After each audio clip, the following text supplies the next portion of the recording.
You're in the place where mysteries and the missing meet, where conspiracies lurk around every corner. Welcome to the Deep, Dark Truth.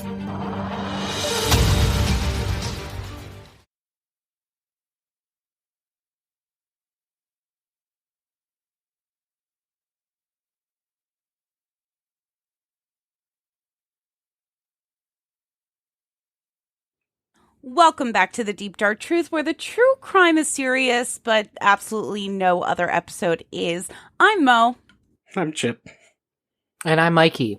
Today we're going to be kicking off spooky season with the tale of the Bell Witch. Not to be confused with who put Bella in the witch elm, like I did. Because why would you ever confuse those two things?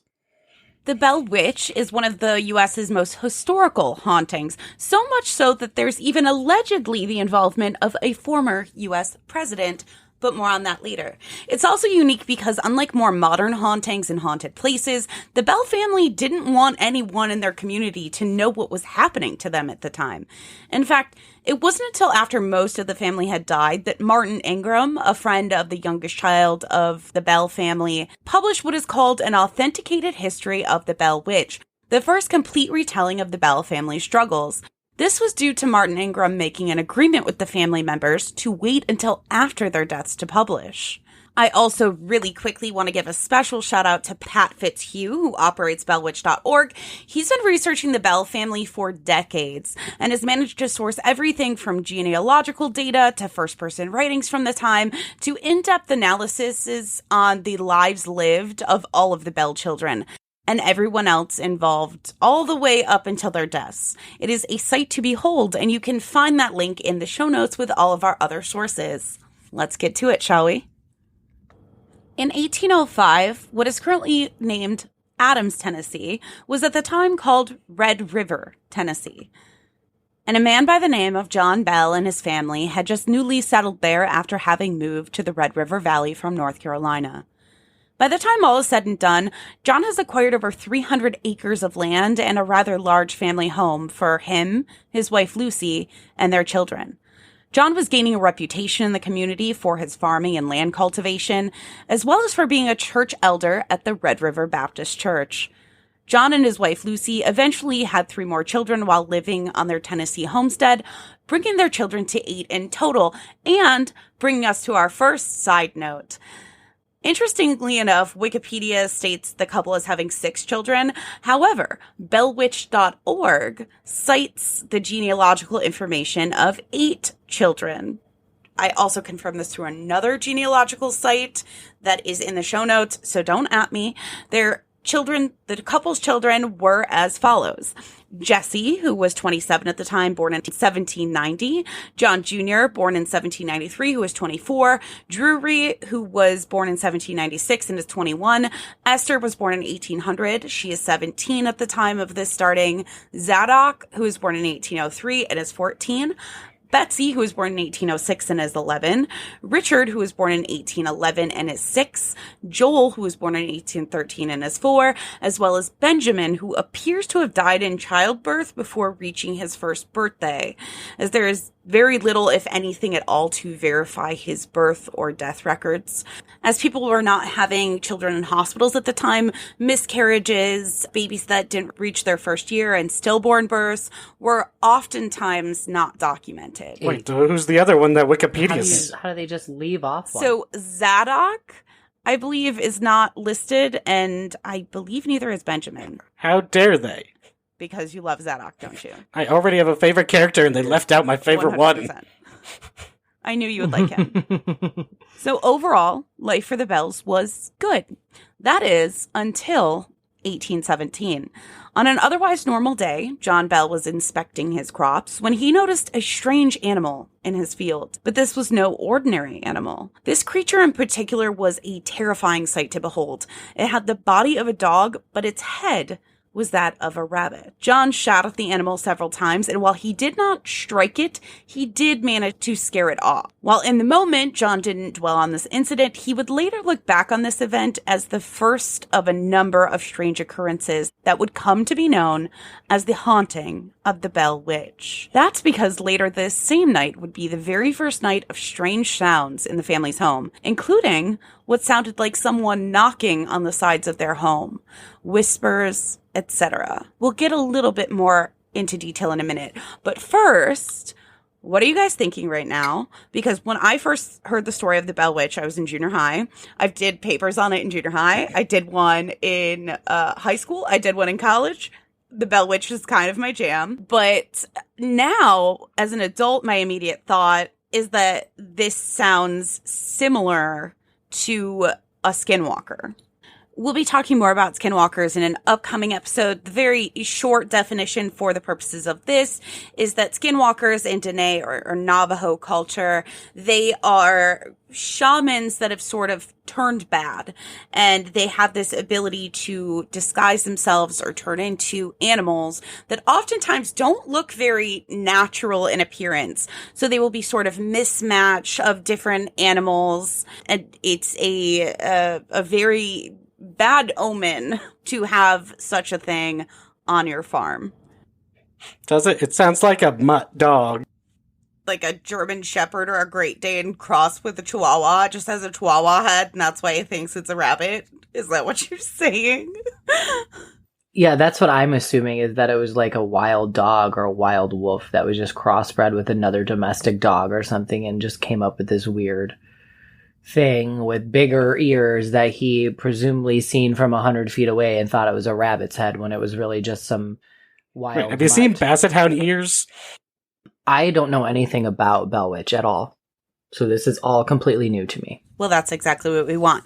So as time went on, the noises only became louder and more frequent. But despite John patrolling around the home, he did not find any reasonable explanation for the noises. Around this time, the Bell children started making varying complaints and waking up in terror. These complaints ranged from things written off easily by childhood imagination, such as the sounds of rats gnawing at the bedposts. Also could be rats chewing at their bedposts. Also could be rats chewing at the bedposts, to having their blankets pulled off of them in the dead of the night.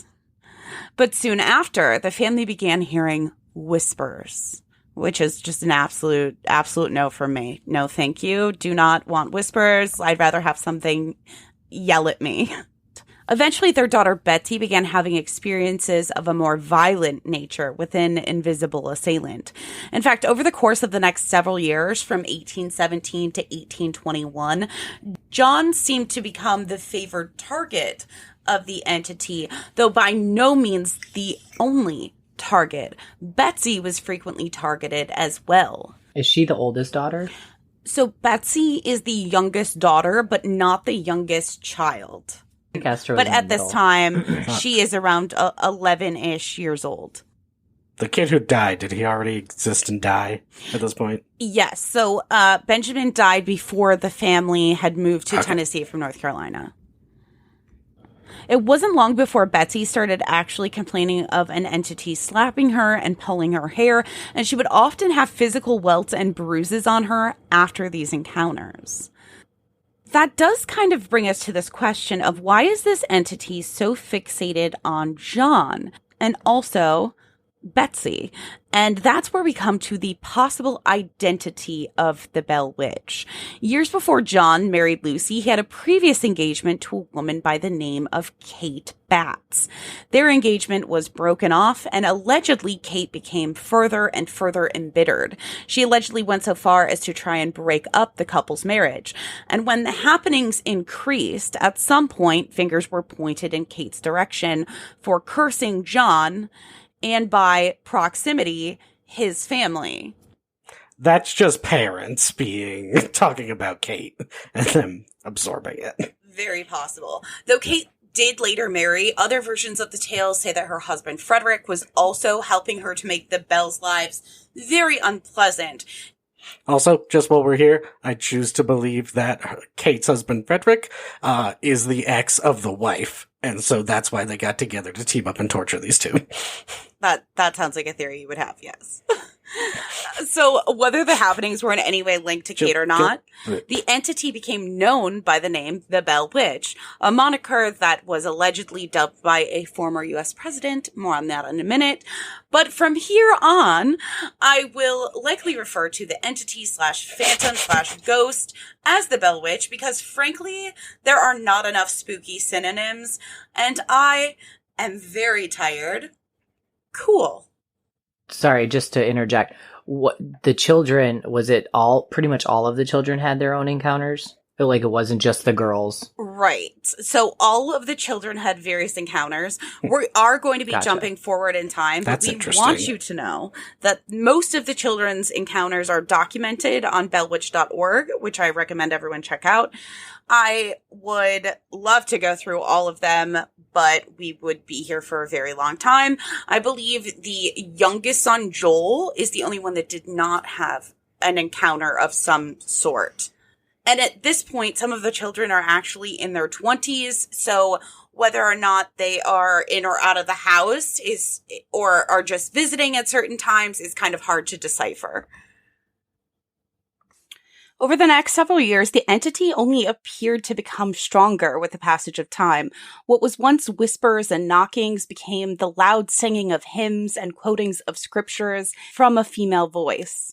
The voice even seemed to be intelligent and follow conversations happening around it, and on some occasions was able to quote sermons that were given not on the family's property, but at a church a number of miles away, leaving the implication that the spirit was following the family or had a supernatural knowledge of other places.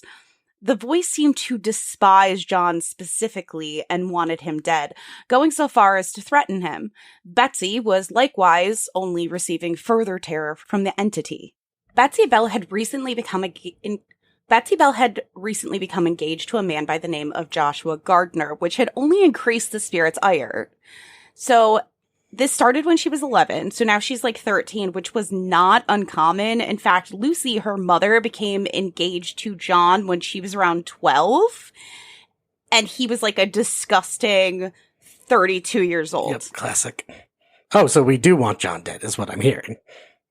I mean, you aren't wrong, but it was very common at this time for 12, 13-year-olds to become engaged to secure that family connection, even if they weren't immediately married off. It's at this point the Bell Witch starts warning Betsy to end this engagement and starts promising the ruin of her line should she not end it. An alleged quote by the entity. Quote, "You will not have happiness with Joshua Gardner, and future generations will see it true." But hold on to that thought. Before we further discuss the happenings at the Bell family farm, I do want to discuss some other witnesses to these happenings that were not a part of the Bell family.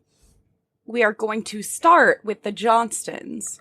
So things were escalating quickly, and John was at a loss for how to protect his family. As a church elder, it appears that he may have been hesitant to tell others what was happening, either from embarrassment or from fear that his family would be ostracized by the church. Or even that the family themselves would be blamed for the appearingly evil happenings at the Bell family farm. Witch trials and stuff, yeah. But he did eventually come to confide in one James Johnston, his closest friend and neighbor. The Johnstons and the Bell families were close, and in John's time of need, James and his wife came to stay at the Bell family farm. Whether to confirm for themselves at the happenings or to give moral support, we can't be sure. It's said that in the dead of the night, the Johnstons were assaulted by the entity, first having their covers torn from them, and again when James was slapped. James then allegedly shouted, quote, "In the name of the Lord, who are you and what do you want?" unquote.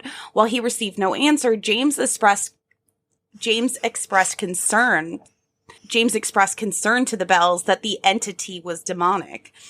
James and John were both heavily religious, and James expressed belief that this sort of evil seeping into the foundations of the Bell farm was so harmful as to be biblical in nature. The next witness from outside the family that is worthy of discussion is none other than 7th President of the United States, Andrew Jackson. And you may be wondering how the hell Andrew Jackson has entered the picture. And I'm going to tell you. The bellboys, John, Jesse, and Drury, had all served at the Battle of New Orleans under then General Andrew Jackson. When Andrew Jackson heard about the happenings at the Bell Farm, he decided to pay a visit, bringing with him a company of several men. One of whom identified themselves to be a witch hunter / witch tamer and claimed that the silver bullet in his chamber could kill any witch. I was just going to say, my boyfriend's a witch tamer. That's a term that should have stuck around, the witch tamer. But as soon as they set foot on the property, things began to go awry. The wagon was instantly stuck in the mud of the property, and most likely jokingly, the general shouted, "By the eternal, boys, that must be the Bell Witch," only to be met with a voice telling them that they would be allowed to proceed, but that she would see them later. The men set up camp on the property, and for a number of hours, all seemed well. That is, until the man with the silver bullet started to complain of being pricked by pins and needles, and eventually physically struck a multitude of times. The voice of the witch shouted yet again, marking the man as a fraud and swearing she would root out other frauds in the party as well. Jackson wanted to stay at the farm to hear more of this potential fraud in his company, even though his men wanted to leave. However, we don't know if any other fraud was ever revealed to be a part of the party, as the next morning General Jackson had left the property. The gossip mongers in Springfield, where he was cited the next morning, quoted him as saying, quote, "I would rather fight the British at New Orleans than fight the Bell Witch," unquote. Now, there's no proper evidence that Andrew Jackson said this very specific thing, but we do know from his other writings that he did own property in the Red River Valley and serve with the Bellboys, and there is some type of diary or ledger that suggests that he was going to meet with somebody named John around this time. So, grains of salt. Let's go back to the happenings at the Bell House. Fast forward to the autumn of 1820.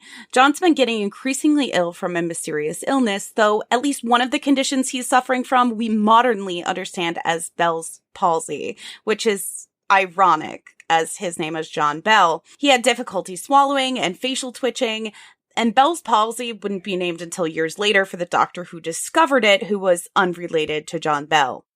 As his health worsened, he was given no respite as the reign of terror continued. The unknown entity whom taunted him and referred to him as Old Jack Bell allegedly removed his shoes when he tried to walk and slapped him on multiple occasions. John had also begun suffering seizures. The timing of his mysterious illness and these seizures obviously only strengthened the eventual tale of the Bell Witch, especially for the Bell family who was living there and of course the Johnstons who actually knew what was happening. By Christmas of that same year, just a short time later, John Bell had perished in his home. Whereupon John Jr. found a vial of unknown dark liquid. John Jr. then gave 2 drops to the cat instead of testing it on himself, which was fortunate for him as the cat reportedly jumped into the air and died before he landed. The entity then exclaimed, quote, "I gave old Jack a big dose of that last night, which fixed him." When John Jr. threw the remainder of the vial into the family's hearth, it exploded in a blue flame that made its way up the chimney. Shortly after John's death, Betsy broke off her engagement with Joshua for fear that he would go the way of her father. And once she had, the entity promised to leave the family alone, but also warned that it would return in 7 years. It's interesting to note that if Kate Batts was indeed the Bell Witch, that this entire series of events, for the most part, started and ended with a broken engagement.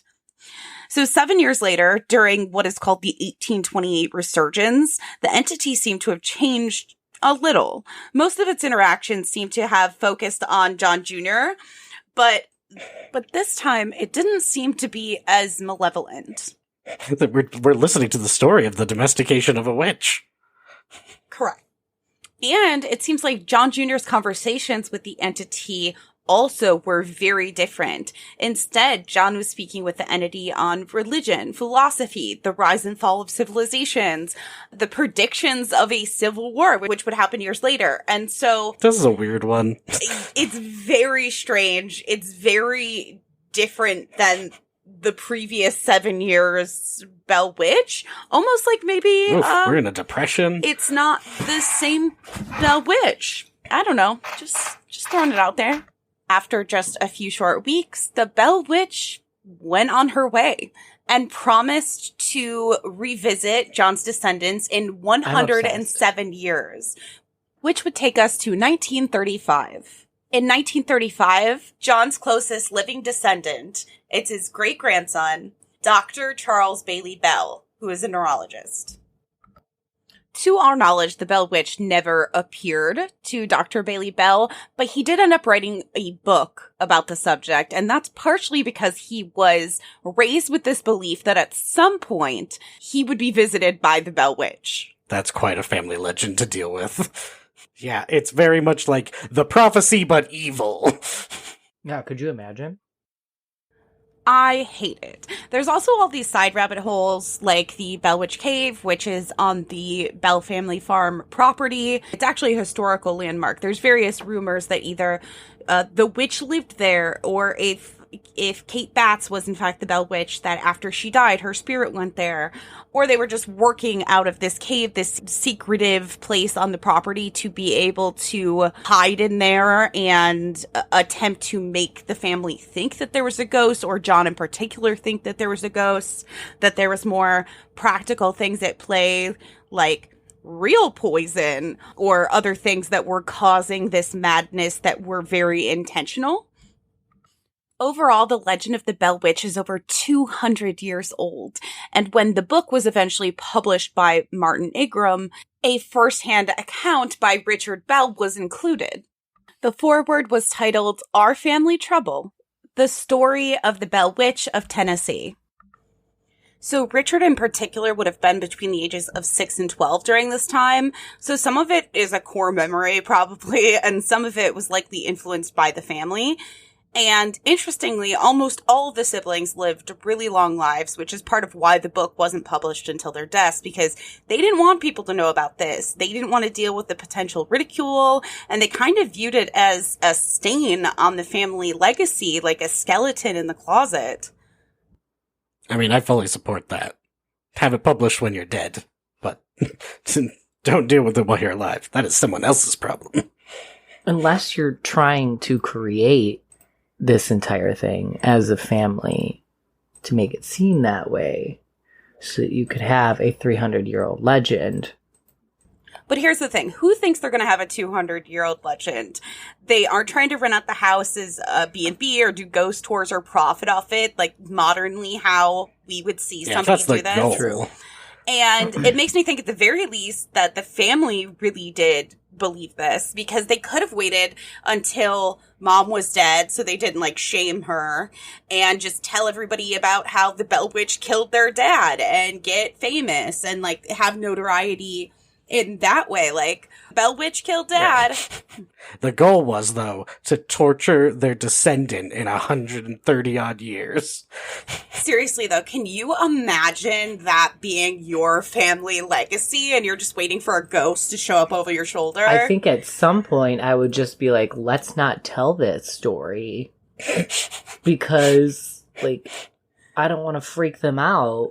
Don't prepare them at all. They don't live their lives normally because they're constantly like, let's not prepare them. Let's just let the Bell Witch show up and we'll see what happens. We'll see if things get spicy. Also, it would not have worked because Martin Ingram published in 1894, I believe, Authenticated History of the Bell Witch.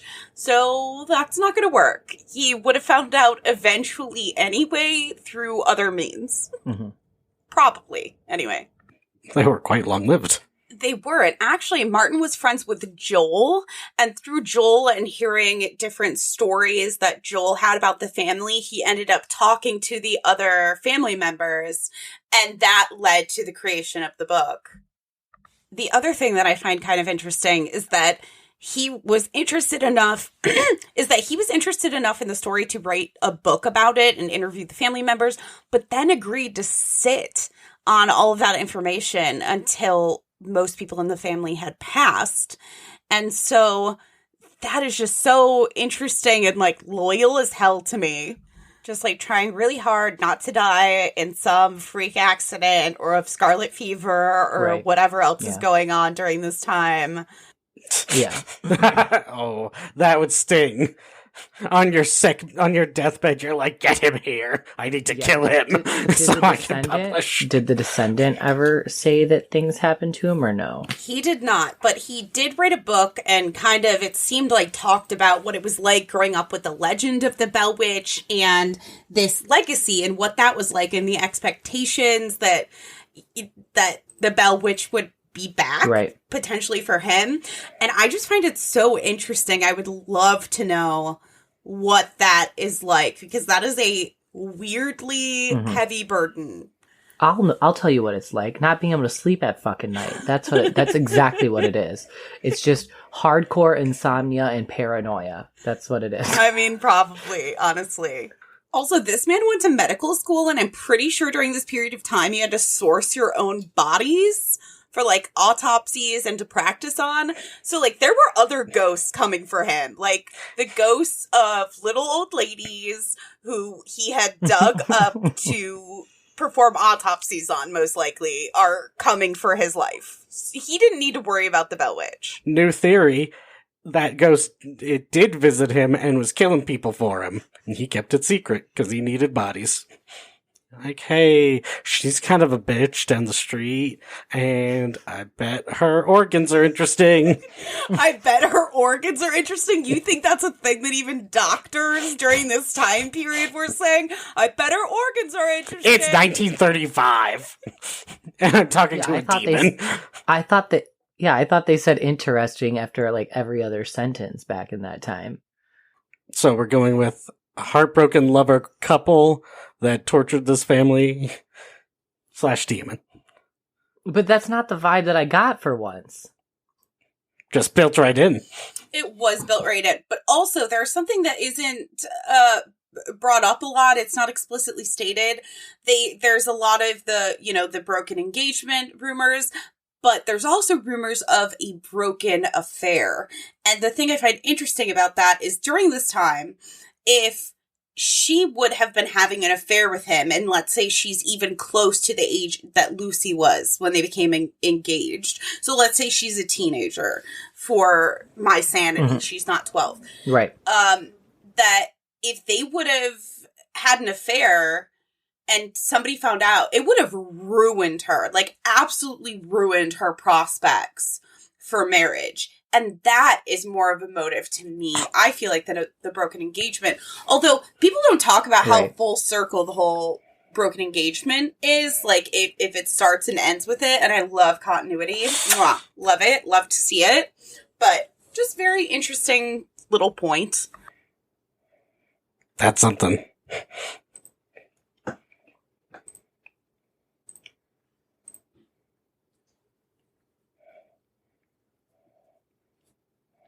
Here's what I think.